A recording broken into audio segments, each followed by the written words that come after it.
Deuterogonists, also known as secondary protagonists, are some of the most important characters in anime, period. While the concept of the Deuterogonist is not specific to anime at all, it's pretty hard to envision another type of media that does the Deuterogonist trope quite as well as anime. See, because while video games and books and cartoons and real-life television and movies do the Deuterogonist thing pretty well, Captain America has Bucky, Rick has Morty, and Tom has Jerry, the concept of a protagonist having a Deuterogonist or a secondary protagonist in anime is pretty ingrained into the culture. It's hard to think of an anime where the main character doesn't have a Deuterogonist. But just because the concept of having basically two protagonists is baked into the culture of anime doesn't mean that all of our secondary protagonists are perfect. In fact, a good amount of them are heavily flawed and actually take away from the show as a whole. But for every Deuterogonist that takes away from the show, there's a Deuterogonist that actually overcomes the main protagonist in popularity with the fan base. Characters like Vegeta and Sasuke, who are widely beloved in their community even though they're not the main protagonist. And this is an interesting phenomenon, but not crazy, because a lot of the time, Deuterogonists actually have a much more relatable backstory than our main protagonists, or a much more relatable approach to certain situations. Because a lot of the time in shonen, our main protagonists are somewhat unrelatable. They're these rays of sunshine with an ungodly amount of positivity and trust to get through whatever terrible situation they might be in, while our Deuterogonists represent a more realistic, more grounded, and possibly darker approach to what is the same situation. And because of that, a main protagonist and a Deuterogonist usually represent two sides of the same coin. Two people with separate approaches and demeanors trying to accomplish the same goal. And thus, because of the dichotomy that these Deuterogonists create in the anime that we love, they're one of my favorite tropes. I love when the attention is split between two main protagonists. It's one of my favorite things. In fact, pretty much all of my favorite anime ever do exactly that. And thus, today I want to talk about Deuterogonists. But today I want to do something a little bit different than what we might be used to on this page. Usually when we're talking about a wide-branching trope from anime, like pervy characters or strong old men,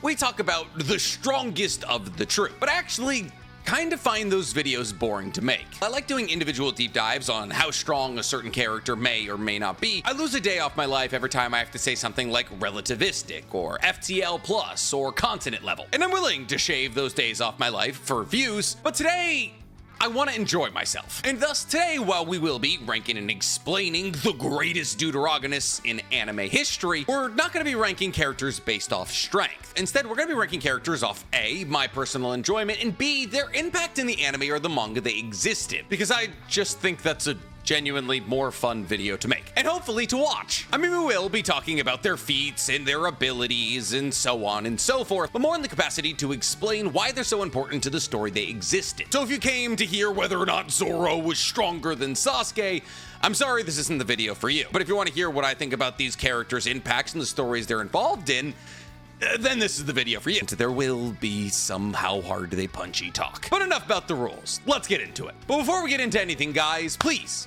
for me, like this video, subscribe to the page, and hit that noti bell. And if you like hearing me explore how hard an anime character punch or talk about their thematic relevance in their own story, you're gonna love my anime podcast, Otaku's Anonymous, where me and Danny Mata break down everything that happened in anime this week. It's available on YouTube, Spotify, and Apple Podcasts. So while our list will include 10 of my favorite Deuterogonists all throughout anime and why I believe that they deserve to be in certain spots because of the impacts they have in their stories, unfortunately while I was making this list, a couple of people couldn't make it in. And because I appreciate these characters and understand that the fan bases will go absolutely rabid when they see that I haven't added them to this list, I'm gonna do a short honorable mention. Now, my honorable mention is 3 people, but also kind of 1. Because in our honorable mention category, we're gonna be placing every Zeppeli. Now, for those of you who don't watch JoJo's Bizarre Adventure, the Zeppeli family are a family fated to pretty much reincarnate with the Joestars. The first Zeppeli that we're ever introduced to is Will Antonio Zeppeli. He is the Deuterogonist in Phantom Blood, the first season of JJBA. Now, Will Antonio Zeppeli is the person who teaches Jonathan Joestar how to use Ripple, also known as Hamon. And thus, he's kind of the person responsible for the Joestars being able to defeat vampires in the first place. And upon hearing about Dio and his fascination with the stone mask, Zeppeli goes goes to find Jonathan Joestar, as Zeppeli has been spending his entire life trying to destroy the sun mask that will allow vampires to walk during the day. However, unfortunately, Will Antonio Zeppeli is killed by a man by the name of Tarkus. And technically, Jonathan Joestar also should have been killed by Tarkus, but Will Antonio Zeppeli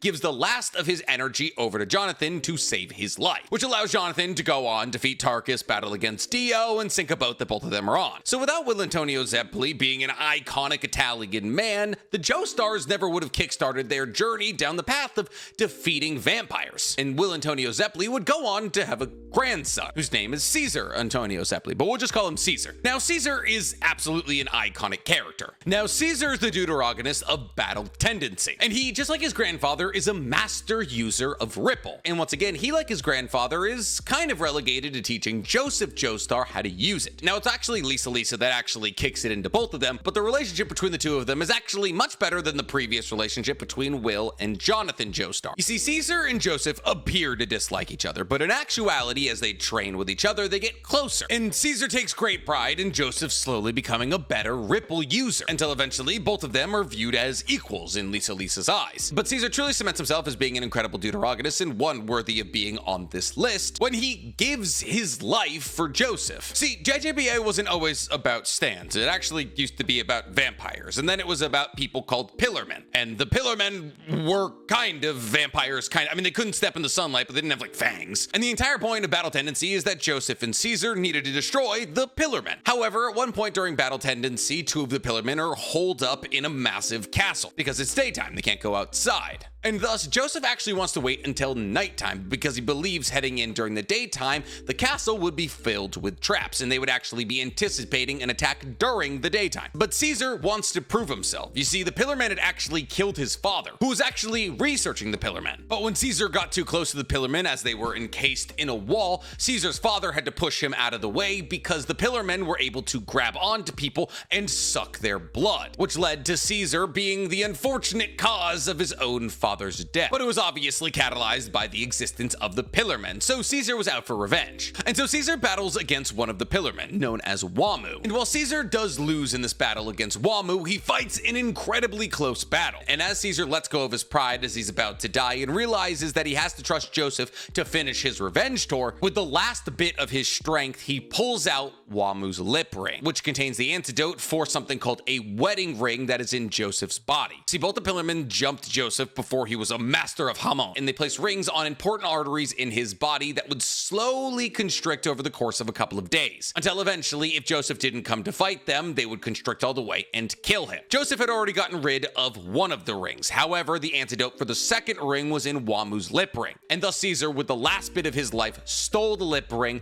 put it in a bubble because his Hamon manifested through bubbles, and floated that bubble to Joseph, being the second of the Zeppeli clan to save the life of a Joestar. There's also a third Zeppeli from the Steel Ball Run universe, but I haven't read Steel Ball Run. But as a blanket for all of our JJBA friends out there, the Zeppelis. Moving to our list. Coming in at number 10, we have a pick that some people are going to see as controversial, because I just put the Zeppelis, one of the most iconic and beloved characters in all of anime history, on the honorable mentions list and not number 10, but it's my list, so I do what I want. And thus, coming in at number 10, we have Kawaki. Listen, stop booing. Kawaki is an interesting and compelling character, and I will hear nothing from you on the topic. Listen, when a lot of people hear the word Boruto, unfortunately, they kind of cringe, because a lot of people who hate on Boruto either tried to watch it or simply haven't read it. And while I will admit the Boruto anime isn't great, I mean, it's good as long as you skip all the anime canon stuff, the Boruto manga is actually very good. And one of the reasons that the Boruto manga is as good as it is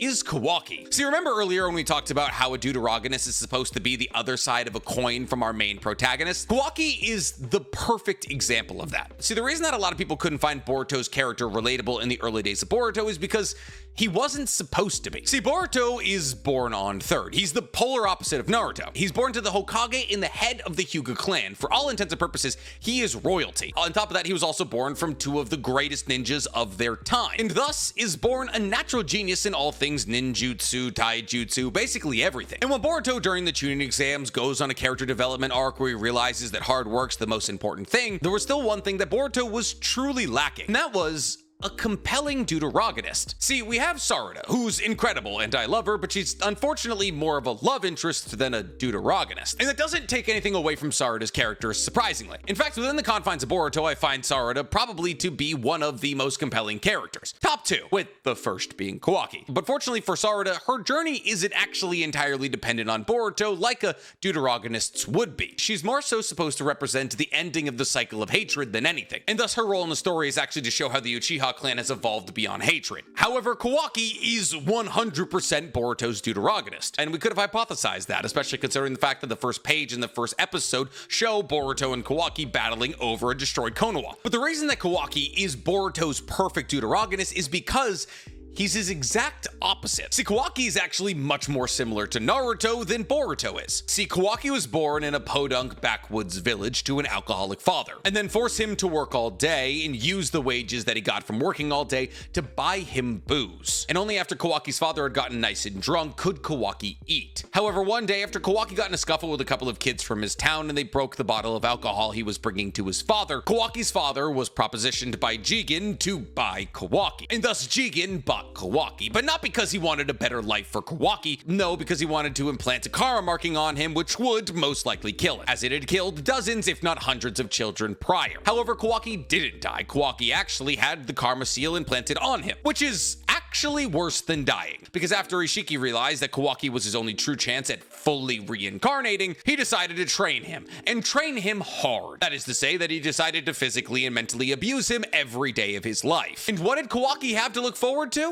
One day becoming Ishiki. It is truly the worst existence you can imagine, which is why Kawaki can be kind of a complex character. See, Kawaki would go on to somewhat escape from Ishiki's grasp and eventually end up in Konoha, where Naruto took him in under his wing. Watching Kawaki interact with a healthy family dynamic and try and figure out what love truly means to him is actually one of the more compelling subplots all throughout Boruto, especially when you consider the fact that Boruto by and large takes his family for granted, which obviously as time progresses, Boruto does less and less, but this is largely due to Kawaki joining his family, as Boruto has to teach Kawaki how to operate within the confines of a loving family. And then watching Kawaki get addicted to this feeling of being loved and wanting to make sure that nobody who loves him is ever hurt again, and identifying that the sole thing that can hurt the people he loves is Otsutsuki, and thus making Kawaki singularly focused on destroying all Otsutsuki on Earth, even if one of them is his brother Boruto, is a really compelling look into what abuse can do to somebody, as the concept of love is a relatively new thing to Kawaki, but the concept of loss is not. And therefore, in order to avoid a feeling that he knows very well, he has to do whatever he can to hold on to love. But because he's never known love before, he doesn't know how to hold on to it in a healthy way,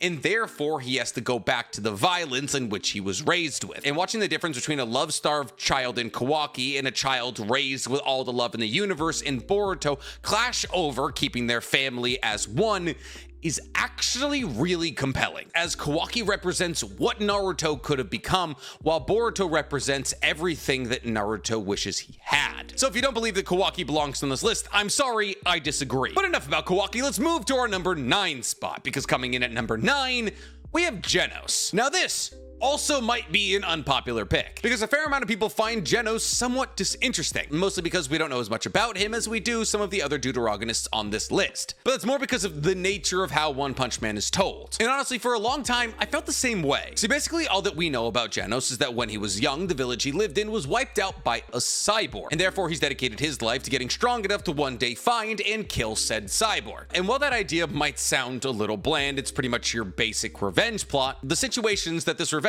plot places Genos in are actually very interesting to me. See, obviously, the main character of One Punch Man is Saitama, or One Punch Man. But the person that's with Saitama more than anybody else is Genos, because Genos became Saitama's student. But unfortunately for Genos, this means that Genos has to live with the inferiority complex of being close to Saitama and understanding his true power. And one could argue that Genos is pretty much the only person who truly understands how powerful Saitama is, which makes the juxtaposition between their two ranks within hero society all the more interesting, as Genos as the demon cyborg is an S-class hero and has been pretty much since he was introduced to the story. However, Saitama on the other hand, while in the manga he is now class A, I believe, starts out as class C or maybe even class D, and thus Genos has to live with the fact that he is a higher rank in the hero society than his master, who he knows is insurmountably stronger than him. And this is something that Genos has to go through over and over and over again. See, not only is Genos constantly reminded of the fact that his master is stronger than he will ever be, pretty much every single fight that Genos ends up in,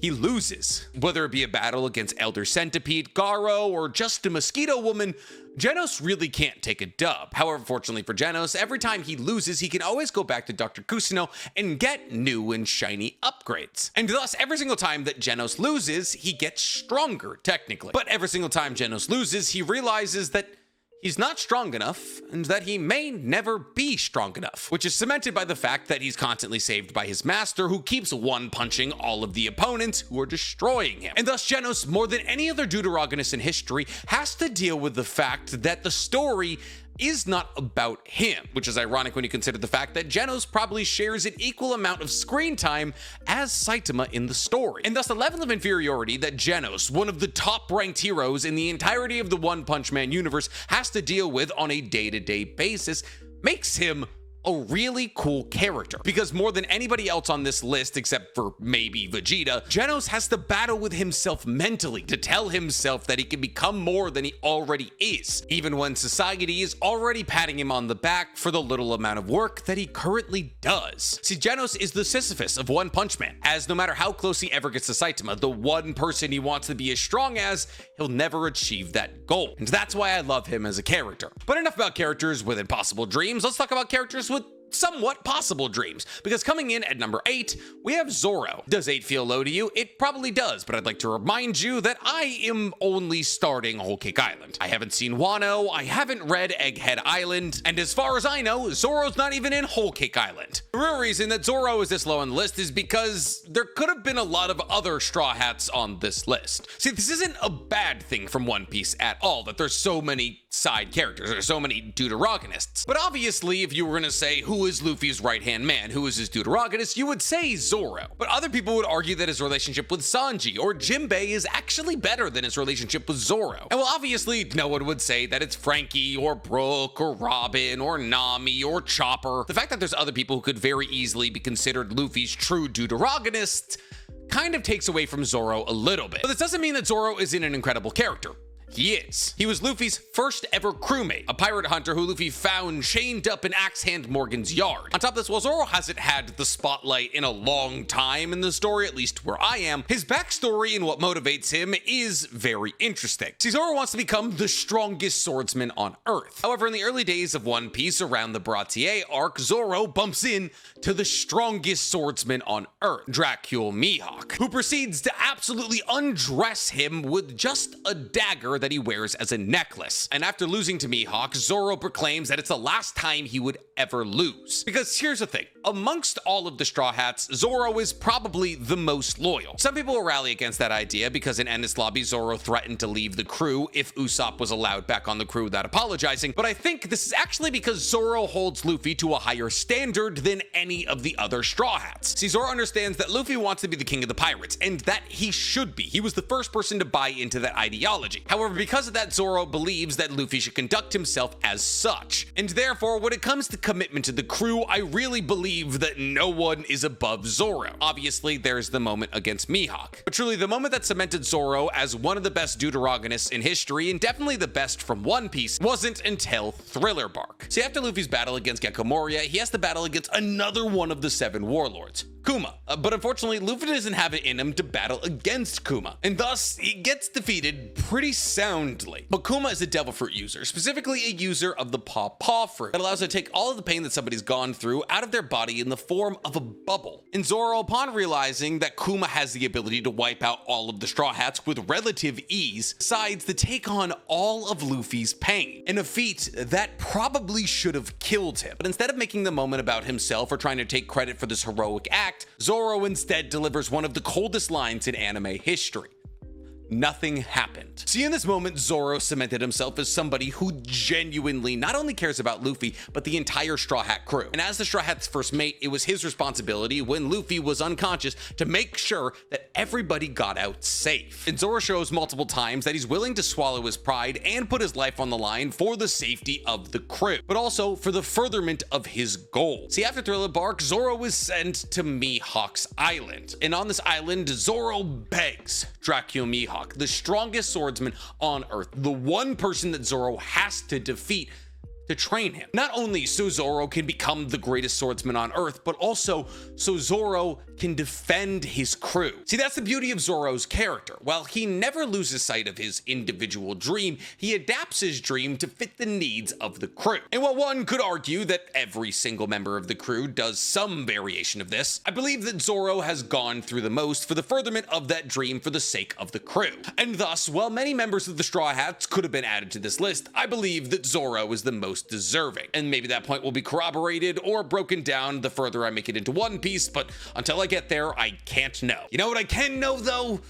The fact that I'm not excited about this next entry. Because coming in at number 7, we have Sasuke. What? Sasuke at number 7? That's the greatest deuteragonist of all time. You should be happy I even put him on this list in the first place. See, yes, when it comes down to conversations around the greatest deuteragonist of all time, Sasuke is pretty ever present in the conversation, unfortunately. But if I was to take my own personal bias of hating Sasuke and completely reject the fact that he is one of the most prolific deuteragonists in anime history, that would be a disservice to not only you, but me as a page. See, Sasuke, while he is one of my least favorite characters in anime history, is absolutely iconic. See, when it comes down to importance to a story, Sasuke's importance is highly debated. See, because while many could say that the story of Naruto is about getting Sasuke back, I can make the argument pretty easily that they forget that plotline pretty early on. See, Sasuke is absolutely pivotal in part 1 of Naruto. You could say that he's involved in every aspect of the story. Sorry, I have an 80-pound pit bull being a drama queen about the fact that he doesn't fit in my lap. See, in part 1 of Naruto, Sasuke is introduced as a child genius, the only child left from a prestigious clan of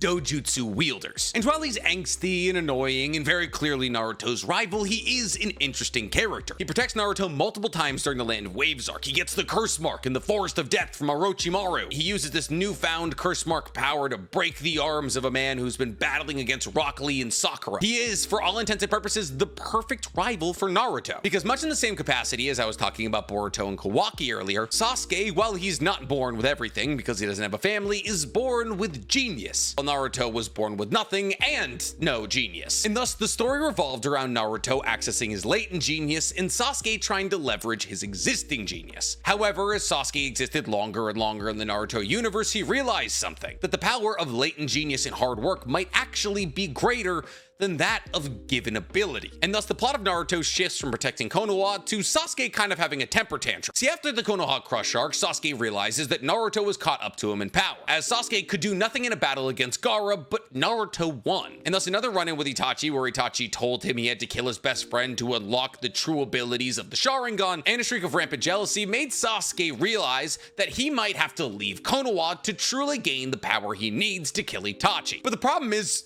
he does that. Sasuke leaves the village and then exists in what? 20, maybe 30% of Shippuden? In Naruto proper, Sasuke is an incredible deuteragonist. Arguably perfect. He's a rival who gets jealous that his rival is catching the immensity of his power and decides to become the bad guy because of it. However, after leaving the village, he becomes an incredibly one-note character who we see every 50 or so episodes. And while he does have some incredible battles against the likes of Itachi and Danzo and Madara, his appearances in Shippuden are not only incredibly few and far between, but every time we cut to him, he's just this broody, angsty, annoying brat singularly focused on either Naruto or Itachi, who then goes on to achieve what he wanted, killing Itachi, only to realize that that was a bad goal, and therefore he chooses to destroy Konoha, only to change that ideology later, and then changes the ideology from becoming Hokage to killing Naruto, but then changes that ideology to becoming the side Hokage to Naruto. It's like 4 or 5 ideological changes in 4 or 5 appearances, but people love him, and he stirs conversation, and when you think about a co-protagonist in anime, he's probably the one you think of. But there are much better examples, like our number 6 spot, because coming in at number 6, we have L. Now, calling L a deuteragonist is kind of a weird spot, because in actuality, L is kind of the only protagonist, while Light is the antagonist of Death Note. And therefore, one could technically make the argument that the co-protagonists of Death Note are actually L and N, while Light is the antagonist, the problem that they need to solve. But the show and the manga read in a much more rivalry way than an antagonist in a protagonist way. And that's kind of the beauty of Death Note, and why it's good up to a point. See, if you haven't already got the hint, L is the deuteragonist of Death Note. He's a genius working with the police tasked with the responsibility of finding Kira. And within the Death Note universe, he's pretty much the only person who can stand up to the massive intellect of Light. In fact, one could argue that his intellect is far superior to Light's, as L is trying to solve a mystery that Light already has the answer to. And considering the fact that Light is a son of a police officer and therefore is privy to the entirety of the police investigation, Light actually has way more information than L. See, Light understands that L is looking for Kira, while L is simply just looking for Kira. And yet L still deduces that Kira is Light, and for all intents and purposes wins in this battle of wits, except for the fact that Light traded half of his life in order to get the eyes of the Shinigami, and therefore he was able to find out what L's real name was and kill him. But unfortunately, L's death also led to the death of Death Note, because it's pretty much a universally agreed upon opinion that Death Note gets substantially worse after L's death, which is the mark of a really good deuteragonist. See, the most compelling and most interesting thing about Death Note was the conversation and battles of wits between L and Light. In fact, the conversations are so iconic that they're heavily memed on places like TikTok, with abridged or dubbed over versions being like, hey L, you want a kiss? And L being like, well, if I say no, he'll think I'm Kira, but blah blah blah, you get it. Not gonna verbally explain a meme to you. But after L's death, we no longer get the best part of the show, and a new character, N, is shoehorned in because apparently we've been trying to recreate L in some child's camp, and this is the child that's gonna catch Light, and eventually is, and then Light dies, and yada yada yada. But if the loss of a character takes all of the steam out of a show, that character is very important. And thus, even though L probably isn't the deuteragonist of Death Note and more just the straight up protagonist, he definitely deserves to be on this list. But speaking of people who move like they might as well just be the main protagonist, coming up at number 5, we have Roy Mustang. Listen, there are a lot of very good options when thinking about deuteragonists from the Fullmetal Alchemist Brotherhood universe. Alphonse, Roy Mustang, even Scar. But of all of the options, it's pretty undeniable that Roy Mustang is the best choice. See, Roy Mustang is beloved for many reasons. He has some of the most iconic lines in anime, like "It's a terrible day for rain." His power system works in one of the most immediately recognizable moves in all of anime: a bunch of snaps. And when it comes to incredibly pivotal and borderline brutal kills, Roy Mustang is your guy. But that's not the reason that I've added Roy Mustang onto this list. See, while obviously watching Colonel Mustang absolutely eviscerate Lust after she stabbed him and he seared his wound closed was cool, and watching him get revenge for the death of Maze Hughes against Envy was even better, you've just given me a bigger target. So good. The real reason that I've added him to this list is because of what he has to go through. And I'm not talking about the loss of a close friend. See, Colonel Mustang is a cog in the militaristic machine. See, for years, Colonel Mustang has been one of the greatest military assets of the country that Fullmetal Alchemist Brotherhood happens in, Amestris. And he's done this because he believed that the Amestrian cause was just, that the system and the government were operating with the best interests of humanity in mind. This is why he was involved in battles and wars like what happened in Ishval, wiping out thousands of people to further the Amestrian cause. However, as time progresses, Colonel Mustang realizes that he was fighting for the wrong guys. See, as we get closer and closer to the end of Fullmetal Alchemist Brotherhood, Colonel Mustang realizes that his flame alchemy had actually been used to shed massive amount of bloods in specific spots to create a giant transmutation circle. A giant transmutation circle that would take hundreds of thousands of more lives, all to create a Philosopher's Stone used by a man that Colonel Mustang has never met. Colonel Mustang had to realize that he was a part of a totalitarian fascist system created to destroy innocence to further the dreams of one man. And as he realizes this horrific truth, he has to battle against everything that he's worked for his entire life to destroy the system that he helped create, all the while being backstabbed by said system and losing his eyesight, and helping the Elric brothers defeat Father, the man who created the system that Colonel Mustang once believed was just. With the story ending with Colonel Mustang realizing that his flame alchemy was an agent of destruction and not something he still needed. And while his flame alchemy made him one of the strongest alchemists in history and gave him the ability to avenge his lost brother Hughes, it was a weapon of destruction that he used to snuff out the lives of innocents for a cause he didn't truly understand. And that is an incredible character who, now that I'm looking at the rest of this list, probably should have been higher. It's fine. I'm fine. This is my list, and I'm confident. You know what? I'm gonna posthumously put Roy Mustang up one slot. He's actually number 4. A real number 5 spot goes to our previously number 4 spot, Yuno. Now, Yuno is the deuteragonist from Black Clover. Now, I can already hear you going, Oh, but Yuno's just a hollow copy of Sasuke, and Black Clover's just a hollow copy of Naruto. no, it isn't. Read or watch both of these anime genuinely and tell me that they're the same thing. They are vastly different. Well, at an incredibly surface level, Yuno might seem like a hollow copy of Sasuke. He's much more than that. Sure, he's brooding and he was born a genius and he has black hair, but that's pretty much where the connections end. He has no obsessive revenge plot. Sure, he's an orphan, but not because somebody took his family from him. Well, like, kind of, because it was more like an idea that took his family from him. See, to me, Yuno is everything that Sasuke could have been. To me, Yuno is Sasuke if Sasuke never left the village. Let me explain. So obviously, Yuno and Asta's rivalry starts from the moment they were born, basically, as both of them were dropped out of church in Hodge Village and were raised as orphans. And as they're both roughly the same age and showed up at the church at the same time, they were raised kind of like brothers. However, Yuno was the exact opposite of Asta. While Asta was born with no magic whatsoever, Yuno was blessed by magic. Now, it's later revealed that Yuno is blessed by magic because he comes from the royal family of the Spade Kingdom. The old royal family of the Spade Kingdom. And royal families in the Black Clover universe are more blessed by magic than common folk. And thus, when it came to getting a grimoire, Yuno got a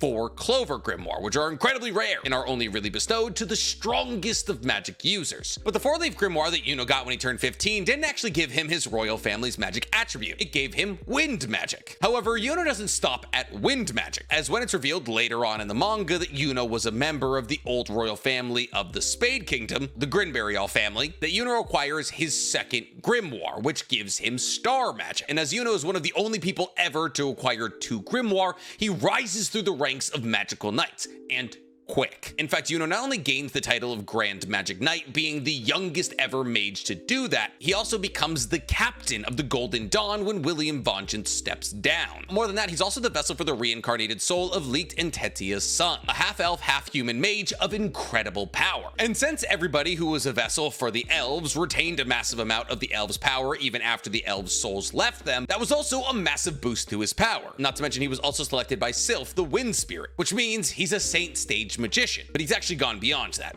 Far beyond that. Now, the reason that I'm sitting here and laying out all of Yuno's accolades is because I think that the way that he was built as a character is actually really interesting. See, Yuno is obviously the polar opposite of Asta. He was born with everything, while Asta was born with nothing. Within the confines of Naruto, technically Asta should have surpassed Yuno and made Yuno look bad, as Yuno, who was born with everything, shouldn't understand the meaning of hard work. However, that's not how Yuno's character works. See, Yuno is born with a lot. I mean, he gets 2 grimoires. But just because Yuno was born with natural talent doesn't mean that he doesn't work hard. In fact, Yuno works just as hard as anybody else in the universe, Asta included. And while that work may not look like a bunch of physical exercise, Yuno absolutely busts his ass to get as powerful as possible. And he achieves a ton of power because of that, until eventually he is as strong, if not stronger, than the likes of Asta. And while a lot of other anime and manga would make Yuno the side character who fights the main baddie before Asta gets there and loses so Asta can save him, that's not the situation with Yuno. See, Yuno is as heavily involved in the main battles as Asta or anybody else. He's not Sisyphus trying to push the rock up the mountain trying to catch Asta's strength and always coming short. He is a legitimate rival with Asta throughout the entire duration of the manga and has taken out some serious bigwigs, with his most important fight being his battle against Xenon, probably the strongest out of the Dark Triad, and Yuno defeats him. Now, obviously Asta's the one responsible for taking out Lucifero, but that doesn't take away from what Yuno accomplished. And that's the true beauty of how Yuno was written as a deuteragonist. He's not some stepping stone for Asta to squish down on his way to the top. He is a legitimate rival through and through who achieves just as much as Asta. And on top of that, now in the final arc, Yuno is pretty much the only person outside of Asta who poses even the smallest amount of a remote threat against the likes of Astaroth. In my opinion, Yuno is the way you should write your deuteragonist. Naruto and Sasuke weren't rivals. They were trying to kill each other, and their development hinged on destroying the other. While Yuno and Asta have a legitimate healthy rivalry that pushes both of them to the upper peaks of their limits, with giving them both interesting and compelling backstories and iconic battles. There's no reason for rivals to hate each other. And in fact, the best way to build character development in a rival is to have them around and interacting with the main character, something we just didn't get from Sasuke. So yeah, Yuno's above Sasuke. I don't care what you say. But he is at number 5. Roy Mustang deserves to be above him. Which means we're going to 3. Speaking of rivalries in anime, there's really no rivalry in anime more iconic than the one that our number 3 character is embroiled in. Because coming in at number 3, we have Vegeta. See, Vegeta is interesting because he rallies against a lot of the things that I literally just said. Vegeta is quite literally the blueprint of the side character you roll out to battle against the main antagonist before the main protagonist sweeps in to save him and kill the main antagonist. And sometimes it's tough to watch. But for the fact that Vegeta was the blueprint to this kind of character, and also because Vegeta's backstory is very interesting and compelling, he's gonna be pretty high on this list. See, Vegeta is the prince of all Saiyans, which unfortunately doesn't mean much when you consider the fact that Frieza killed Planet Vegeta. But that also makes Vegeta's character kind of interesting from the jump. See, Vegeta and all of the Saiyans were a part of the Frieza Force, as Frieza alone controlled 448 planets, one of those being Planet Vegeta. However, when Frieza realized that at one point or another the Saiyans could actually pose a legitimate threat to him, he decided to destroy Planet Vegeta. But Vegeta wasn't on planet, and thus Vegeta and Raditz survive. And Nappa. However, upon hearing that Frieza has destroyed Planet Vegeta, Vegeta begins a revenge tour against Frieza. But the revenge tour requires that he gets the Dragon Balls, so that he can wish for immortality and battle against Frieza. But unfortunately for Vegeta, what he finds on Earth is another Saiyan. And that Saiyan, who goes by the name of Kakarot, goes on to defeat him in combat. But not only is Vegeta defeated in combat, his tail is cut off, meaning that Vegeta has lost his connection to his ape side, making Vegeta, for all intents and purposes, weaker. And now the prince of a dead race not only has nobody to rule over, but realizes that the only other person he could rule over is stronger than him. And thus Vegeta enters kind of a vicious cycle. After his arc, he decides to stay on Earth and join the Z Fighters, making Kakarot his eternal rival. But Goku, being more powerful than Vegeta, really gets to him. And honestly, it kind of makes sense, because everything that Vegeta should have done first, like Super Saiyan or defeating the main antagonists, Goku did. Goku acted in a way much more princely than Vegeta. And as a man who was raised being told he was the greatest thing to ever happen to the planet Vegeta, this was a shock, and thus there's multiple times where Vegeta lets his ego go unchecked. Like when he allows Cell to achieve his perfect form, as he believed that his Super Saiyan form would be strong enough to take on anything that Cell could create. Or when he gave his consciousness to Babidi in exchange for the Majin power boost. And finally, after giving over his entire humanity to Babidi, he was strong enough to battle against Goku, only to be undermined by a stronger foe in the form of Boo. But even after giving his life in a final flash, he wasn't strong enough to wipe out Boo. And over and over and over again, Vegeta attempts to be the man who saves the world, possibly trying to make up for the fact that he wasn't there to defend his home planet from Frieza. And over and over and over again, life kicks him back down the hill. At every corner, Goku is the first to achieve a great feat. The first to achieve Super Saiyan God, the first to achieve an Ultra 4, the first to achieve Super Saiyan. And thus Vegeta is stuck in this perpetual race, just a hair's breadth away from reaching Goku before he increases the margin. But because of this, Vegeta is a more relatable character. He's stuck with an unrealistic, borderline unobtainable goal that he's always within inches of. And because of this, he's angry and he pushes himself to the extremes. This humbles him and it teaches him humility and humanity. And as he realizes his humanity, he vents that into more human desires, like growing a life with Bulma, while also growing a friendship with his eternal rival, Goku, who he wants more than anything to defeat, but never to lose. And that's why Vegeta's an incredible deuteragonist. But not as incredible as our number 2 spot, Hamura Akemi. Oh, you don't know who Hamura Akemi is? Well, you're not cultured then, because Hamura Akemi is the deuteragonist from Madoka Magica Puella Magi. Oh, you've never heard of Madoka Magica Puella Magi? What are you doing with your life? No, I'm kidding. It's an anime from like 2013 about magical girls, but it's incredibly dark. You should watch it. It's one of the greatest anime of all time. And it has one of the greatest, if not possibly the greatest deuteragonist of all time. A deuteragonist who falls into the categorization of could probably be the main protagonist, Hamura Akemi. See, Hamura Akemi, for a large part of the anime, appears as though she's the bad guy. In the beginning of the series, she shows up trying to kill Kyuubi, a cute little cat-like animal that grants your wishes so long as you become a magical girl. Sounds awesome. Why wouldn't we do that? Until eventually it's revealed that Kyuubi is actually evil and has been tricking all of these girls into becoming magical girls to further its own cause. And that Hamura is actually trying to save the main character and her best friend from a time loop that they've all been stuck in a couple dozen times. See, it's revealed to us throughout the duration of Madoka Magica Puella Magi that Hamura